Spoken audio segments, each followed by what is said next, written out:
Okay, so Miranda's going to make our pork carnitas. And she went ahead and preheated the crock pot to high. And now she's going to walk us through the steps of making the rub. All right. And what are we having with this? Is a 7-pound. Yes, it's a 7-pound Boston butt. Boston butt. Okay, so let's go through the ingredients that you made for the rub. Okay, for the 7 pounds, doing 7 pounds, I did 2 tablespoons of garlic salt, 2 tablespoons of garlic powder, 2 tablespoons of cumin, 2 tablespoons of onion powder, 1 tablespoon of oregano, and half a teaspoon of ground cinnamon. And then you're going to need 4 bay leaves. And then to the mixture, I also added a couple sprigs of cilantro because we didn't have any ground cilantro. So I used fresh because yummy. And then I added a teaspoon of lime juice. And You mixed it all in that bowl? Yep, the lime juice turns into kind of a paste, which is what I wanted. And now you're going to use that to coat your pork, right? Yep, after I put on my gloves. And she's also going to use chicken broth. 4 cups. So basically, 4 cups. So 1 carton Of chicken broth. Yep. So once she gets this nice and coated, she's using her gloves to do that. She's going to place it in the crock pot, but first she's going to put her bay leaves down, correct? Yep. And then once she gets that in there, I'll come back and show you what else we're going to do.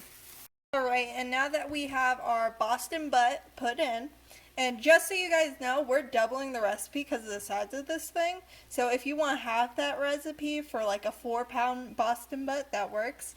And you did go ahead and put your bay leaves in the bottom, correct? Yes. Okay. So the bay leaves are in the bottom, then the pork is on top of the bay leaves. And now she's going to add her Broth. chicken broth. And we're going to add it to the edges around the Boston butt. That way not to wash the seasoning off. So we add it to the sides.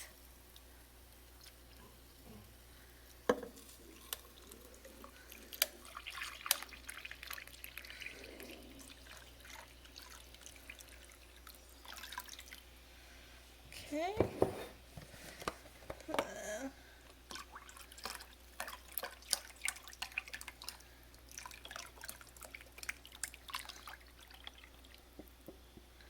There we go. And now we're going to just close the lid and let it cook for several hours. We'll let you know how long it took for ours to cook, and then we'll shred it up. And then Myranda will be making us some naan. And we will be making kind of like a tacos. We're making tacos tonight. All right, we will see you once this is done. Okay, so it was in the crock pot for 4 hours now. We just took it out. We're going to cut it into chunks, and then we're going to stick it back in the crock pot, and we'll let you know how much longer we are going to let it cook. Okay, so Miranda's about to make the naan that we're going to have with our pork carnitas. I'm going to put a link to the original recipe and video down in the description box below. Miranda did tweak it to suit our taste.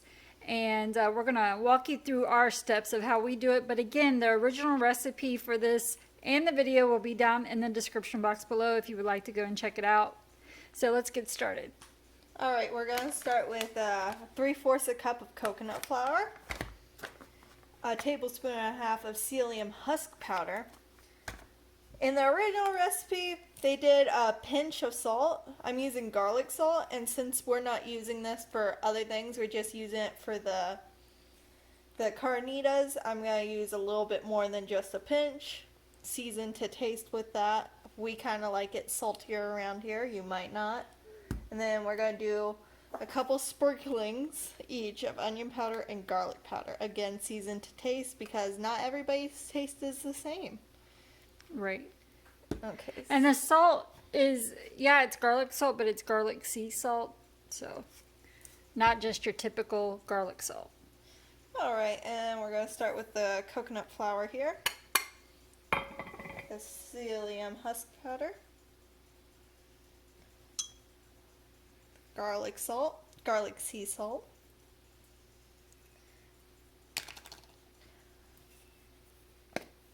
A little bit, not too much of the garlic powder since we are using garlic salt. And also be careful with this if you lost the little shaker part to it, like we did. And there we go. Now, I'm going to mix all my dry ingredients together. He states in the video that you don't have to do this, that it works either way. I just prefer it. Keeps me sound of mind. And then 2 cups of water. Just going to add that right in here. And you might panic a bit because you might think this looks like too much water. But little known fact, coconut flour absorbs water like crazy. So if you just keep working it, it will thicken up. I promise. I'm not lying to you. See? It's starting.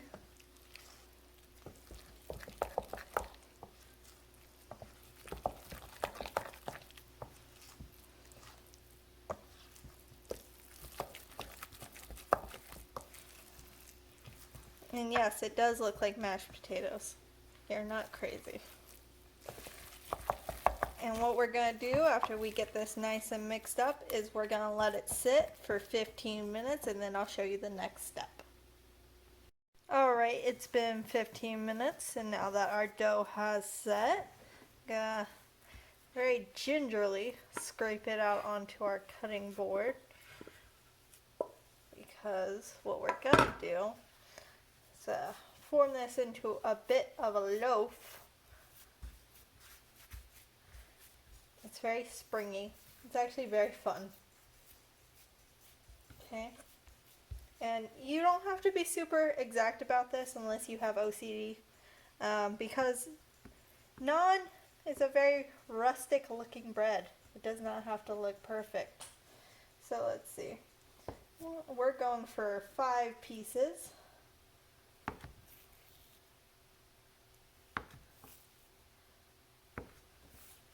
There we go. And we want them separate. You mean 10 pieces, correct? Did I say 5? Yeah. Yes, I meant 10 pieces. Sorry, cutting in 5 lines. Because that's how I felt like cutting it. Cut it however you want. Naan's very forgiving. That's how it's looking. That's the texture of it. It doesn't stick to your hands or anything. That's something I like about it. And now, put the knife aside, and we're going to get our big old piece of parchment paper. You get it kind of big because you're going to need to fold it in half. I'm going to form mine a little bit, because I'm kind of going for round here since we are having basically tacos. Now, just occurred to me, I don't know where our rolling pin is. So I'm going to flatten this down like this. And do something I like to call improv. Because, to be honest... I'm sure our rolling pin is just right underneath the cabinet, but that's okay. Improv. Improv. Improv. Maybe not everybody has a rolling pin. A lot of people do this with biscuits, and then use, do cups, and then use the cups to cut out the biscuits. Okay. And as you can see, very rustic looking. I did it very thin because you want it thin so it cooks fast and crisps up and puffs and just gets all around delicious. Now what we're going to do is glug on some virgin olive oil. And we're going to take our little grill brush. And you're using, I know this looks like a lot, but it's basically to take care of both sides. So you're going to flip it in this way, and then when you flip it over, there'll be enough oil to cook the other. Pan. Yep, to cook the other side. Now, we're going to show you the next step. Okay, and for the cooking aspect of this, you're going to want, I prefer a bigger pan. And you're going to need one that has a nice lid, not like something you just throw a plate over or anything. It has to be tightly fitted. Kind of makes a oven of sorts for the naan. And you're going to want to turn that up to medium heat. It will seem like it's super hot, but that's what you want. You want it to get hot and crisp and awesomeness. So I'm going to put the top on to heat it up faster, and you're also going to want a cooling rack to put them on because you don't want them to get soggy. So, and I will show you me flipping that into the pan. Alright, and now that our pan is heated up and we got it on medium low, actually, I guess that's what you would call that.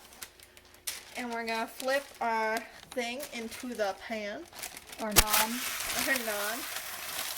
And we're going to put the lid on snugly and keep that in there for a minute, and then I'll show you me flipping it. So you put the lid on, you keep it in for a minute. Do not take the lid off, and then when you flip it, you have to turn it back on for another minute, right? Yes, you flip it and put the lid back on for another minute. Don't touch it. Just let it do its thing. Leave it be. Okay. Pretend it's an angry teenager. Okay, so we'll be right back when she goes to flip that. Yep. Alright, and now it's time to flip our creation.